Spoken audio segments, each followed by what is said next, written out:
Hello everyone, আসসালামু আলাইকুম, good morning. Welcome back to my channel Humaira and Sadia. প্রতিদিনের মতো নিউ একটি ব্লগ দেখার জন্য সবাইকে ওয়েলকাম।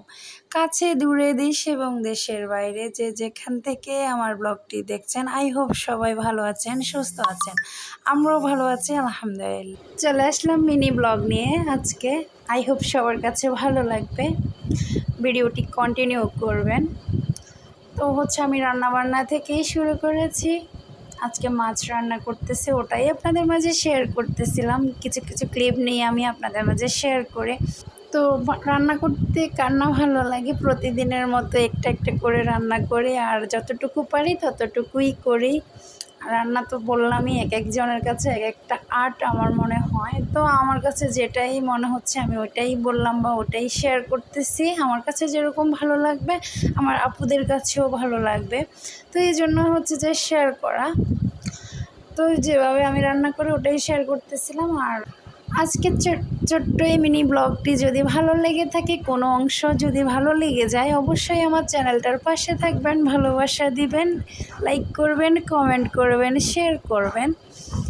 আই হোপ সবার কাছে ভালো লাগবে। আজকে আমি কি রান্না করেছি বা কিভাবে আমি সন্ধ্যা পর্যন্ত কাটিয়েছি ওটাই আপনাদের মাঝে একটু শেয়ার করেছি, এই আর কি। তো আমি একে একে মশলাগুলো দিয়ে কষিয়ে নিচ্ছি, যেহেতু শুধু মাছই রান্না করব। তো আস্তে আস্তে ঠান্ডা মেজাজে রান্না করতে হবে।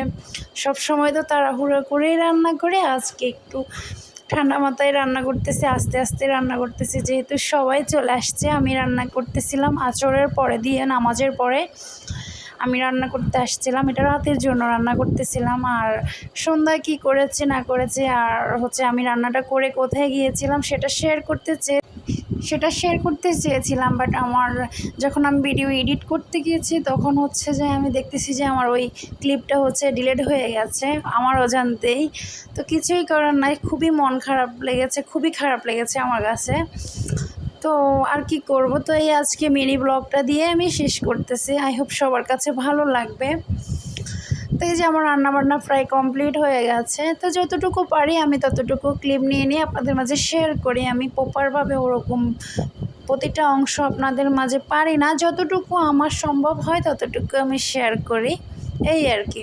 তো সবাই অনেক পছন্দ করেছে আজকের রান্নাগুলা, অনেক ইয়ামি হয়েছিল, এই জন্য আপনাদের মাঝে শেয়ার করেছি। আর আপনাদের কাছে কেমন লেগেছে সেটাই অবশ্যই জানাবেন কমেন্টের মাধ্যমে। তো এই যে আমার বুড়িটা খেলতেছিল, আমি ওর সাথে দুষ্টুমি করতেছিলাম। তো আপনাদের মাঝে একটু শেয়ার করতেছি, যেহেতু আমার প্রতিটা ব্লগে ও থাকে, তো ওকে রাখতেই হবে।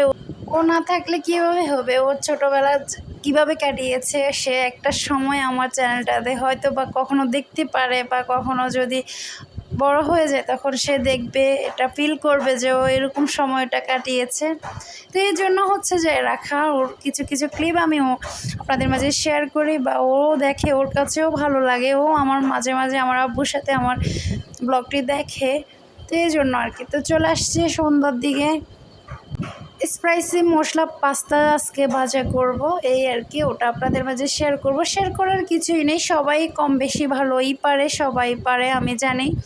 তো আমি যেভাবে করি বা আমার অনেকগুলো ব্লগে আছে, তারপরে যে আমি আজকে যেভাবে করতেছি ওটাও আপনাদের মাঝে একটু নিয়ে দেখাচ্ছিলাম আর কি। আই হোপ সবার কাছে ভালো লাগবে আজকের মিনি ব্লগটা। বারবারই বলতেছিলাম, এইভাবে কুক করলে অনেক ইয়ামি হয়, জুসি হয়, খুবই ভালো লাগে। ওটা অন্যরকম ফ্লেভারও চড়ায়, খেতেও খুব টেস্টি হয়। তো এইভাবেই আপনারা করে দেখবেন আপুরা। অবশ্য ভাইয়ারও করে, এখন ভাইয়ারও অনেক কিছু পারে, ওটা বলে কি করব আর জানে সবাই, এখন মোটামুটি সবাই জানে। আমি এখানে সব কিছু দিয়ে দিচ্ছি। আর আমার যে একটা ডিম দেওয়া হয়েছে, পরে আরেকটা দিয়েছি, সেটা শেয়ার করা হয়নি, বা আমি যতটুকু পারি ততটুকুই করি, যেহেতু আমার পক্ষে এতটা ইজি না, যেহেতু আমি জানে না সবাই ব্লগ করে, সবাই টুকিটাকি এমনিতেই জানে যে আমি হয়তো বা আমার হাজব্যান্ডের কাছে দেওয়ার জন্যই হয়তো করি, বা আমার আম্মু জানে, আমার ভাইরা টুকিটাকি জানে, এই আর কি। আমার ভাই মেজোটা পুরোপুরি জানে, বড়টা বা মেজোটা, এই আর কি। তো আপনাদের মাঝে আমি শেয়ার করতেছিলাম কি দিয়েছি, ওটা তো দেখতেই পাচ্ছেন, আমি কিন্তু দেখিয়ে দিচ্ছি। এই মশলা পাস্তাটা খুবই মজা, করে দেখতে পারেন। এ মশলাগুলো হচ্ছে যে আমি কষিয়ে নেব ভালো করে। কষানোটা হচ্ছে যে মাস্ট। এখানে তো যেহেতু এক্সট্রা করে কোনো পানি দেওয়া হয় না, তেলের মধ্যে আর যে মশলাগুলো দেওয়া হয় ওগুলোর মধ্যে দিয়ে রান্না করতে হয়। খুবই ভালো লাগে খেতে, এজন্যই আপনাদের মাঝে শেয়ার করলাম। আর যেহেতু আমার মেয়ের ফেভারিট, আমারও ফেভারিট হয়ে গেছে এখন, তো একটু খেয়ে খেয়ে দেখলাম খুবই মজা হয়েছিল। তো সেটা আর শেয়ার করা হয়নি, বললাম না যতটুকু পেরেছি ততটুকু শেয়ার করেছি। এখান দিয়ে আবার আমার আম্মু ফ্রিজ থেকে নামিয়ে রেখেছিল ছোটো মাছটা, ওটা আপুর জন্য গরম করতে হবে। তো পরে সেটা আম্মু ওভেনে করে ফেলেছে, আর আমাকে আর চুলা ধরাতে হয়নি। এটা একটা প্যারা আমি মনে করি। So thanks for the watching. আল্লাহ হাফেজ।